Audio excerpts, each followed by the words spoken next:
Puis là, je sais pas pourquoi il est là, lui, mais bon. Le chat. Il y a un chat qui est là. Voilà. L'année 2020 n'est pas finie, mais on en apprend toujours des vertes et des pas mûres par rapport à ce gouvernement qui est le plus cher de la Ve République. Alors vous pouvez penser à tous les prédécesseurs.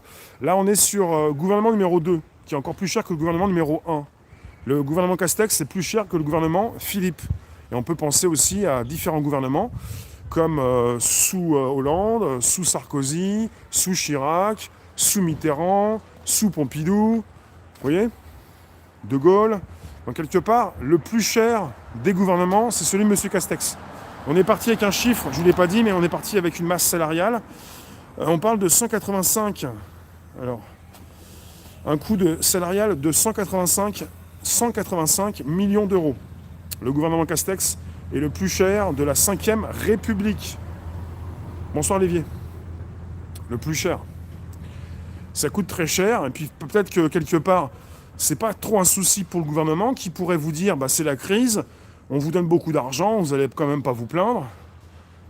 Mais logiquement, le gouvernement, les politiques, les journalistes devraient vous parler de l'effondrement économique. Pourquoi personne n'en parle? Un peu comme ce qui se passe souvent, régulièrement, on omet des détails sur beaucoup de choses, comme en ce moment les fraudes massives, j'en reparlerai, mais quelque part, ça fait partie du sujet, c'est de l'actu. On omet de dire, on ne parle pas de l'effondrement économique. Quand on donne beaucoup d'argent comme ça aux entreprises, les entreprises, toutes ces personnes qui ne peuvent pas payer maintenant, ces taxis, ces VTC, enfin, ces restaurateurs, ces boîtes de nuit, goutte à goutte, on leur donne de l'argent. Elles vont rembourser quand, ces entreprises? Elles vont devoir rembourser doublement. Il y a autre chose dont personne ne parle. C'est un effondrement touristique. On était le premier pays touristique au monde. Comment la France va faire? Paris, par exemple, il n'y a pas de Paris en France. Comment, en France, la France va faire, Paris va faire pour retrouver ses touristes? Est-ce qu'on va retrouver les touristes chinois, les touristes américains, ceux qui venaient le plus, ceux qui dépensaient le plus?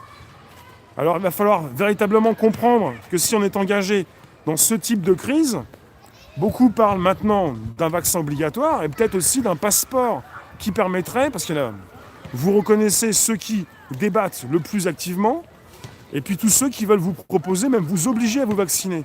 On est parti, logiquement, et certains en ont parlé, librement, la parole se libère, on sait un petit peu qui fait quoi, on peut savoir si vous êtes proche ou pas, on peut savoir si on est proche ou pas de ces personnes, on vous parle déjà d'une obligation de vaccin, sinon vous ne pourrez plus passer les portiques.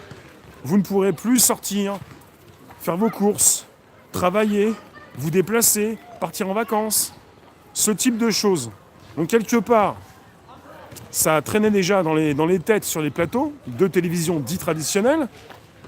Menace de M. Barbier, oui, enfin il a précisé M. Barbier, si vous n'êtes pas vacciné, vous ne pourrez plus sortir, même faire vos courses, passer les portiques.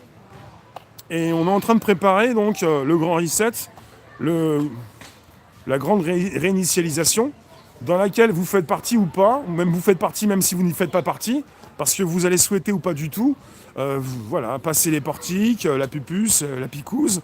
Et sinon, c'est de côté, tu ne pourras pas faire comme tout le monde. Le monde d'après, c'est un monde très compliqué, très difficile.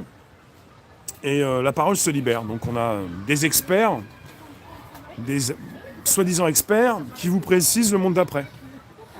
Et vous n'avez pas forcément la possibilité de vous exprimer. C'est l'obligation qui peut prévaloir. Peut-être.